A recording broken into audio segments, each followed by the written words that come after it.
Hi Jeff, this is Brian. Wanted to put this video together for you. First off, I'll show you a few things. This is the section that I altered, and I think you can see I just created a lip, just exposing new brass.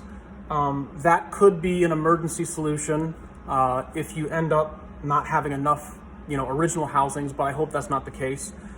Again, I probably took this a little bit farther than what I needed to, but you can see that I wanted to eliminate that variable. So when I screw in one of your new housing, it fits perfect. So I knew that really wasn't a thread issue.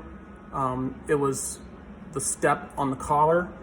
Then I will also include for you this, which is my improvised little method of testing the threads. I cut the collet off of this entirely so that you can, if you want to, you can use this to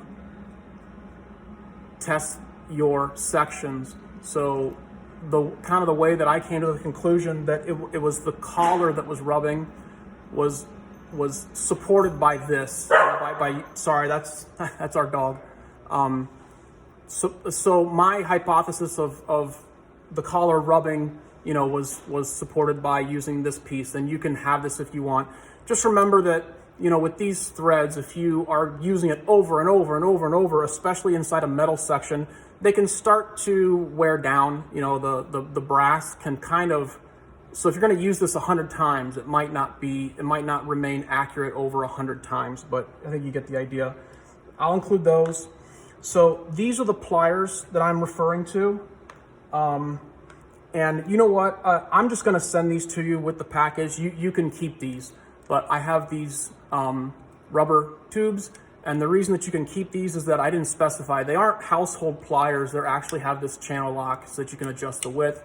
So if you're just using household pliers, you probably wouldn't get a good grip. I'll send this to you. So here's your nibs, and then I have your sections lined up back here. I'm just going to go ahead and just change these out for you right now. And I will send you the original housings and label them. I wouldn't recommend throwing them away because obviously they could certainly serve a purpose in the future.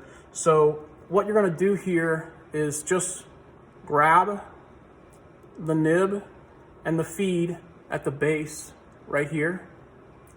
And then you don't really need to squeeze that crazy tight. Just pull. Grab the new housing. And of course, you need to align the flat portion of the housing and then just push this back in. The only thing that I would recommend is that you take an original nib and kind of line up the tip stamp.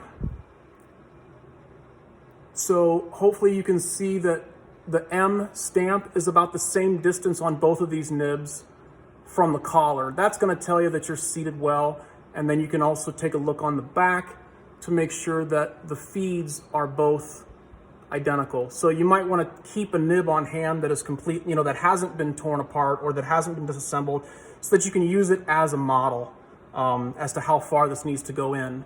But it's pretty easy. Once you pull it in, or once you push it in, you'll kind of feel it when it seats. But you can always use one as a reference to make sure that you're not leaving them too high, that they're seated all the way down. So I'm just gonna go ahead and do the rest of these for you. I don't remember if, you know what? I might have messed myself up here. Sometimes you might need to wiggle a little bit, but I find that that's the easiest method when you're taking these apart.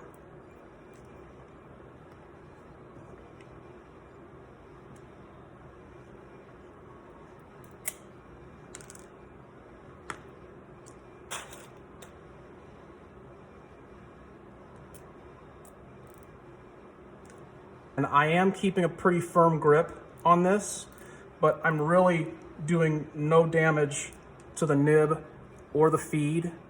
You can see that the nib tines aren't touching the pliers at all. And so you can use a pretty good amount of force with this and not change the shape of the feed, not change the shape of the nib at all. It's a pretty good, reliable method to do this. So anyways, I guess maybe you don't need to watch me doing all these. I think you get the idea. but I will get all of these done for you, and I'll label everything appropriately as well.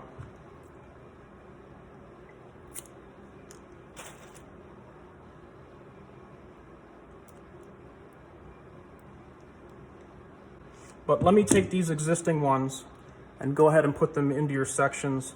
That's a touch snug, but I think that's probably what you originally had anyways.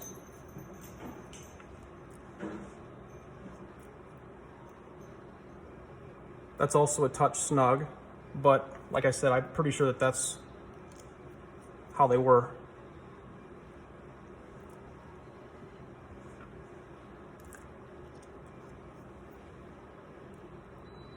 Okay, so I think that's everything. I'll include a note and I'll label everything appropriately, but please keep me updated. I'll finish all these out. You just don't need to watch me do it on video, I suppose. But anyways, keep me informed. I'm sure we can get this all worked out real quick. Thanks. And then the only other thing that I probably should have mentioned or stressed a little bit more is that the only real major trick to this is that after you pull this off, then just make sure you don't set this down. You know, keep this in the pliers the entire time, and that way you know that that the feed and the nib are in the exact same position when you go to do this. So, you know, don't take this apart and then drop it out of the pliers or let the pliers release. That way you know you're still in the exact same position that you were.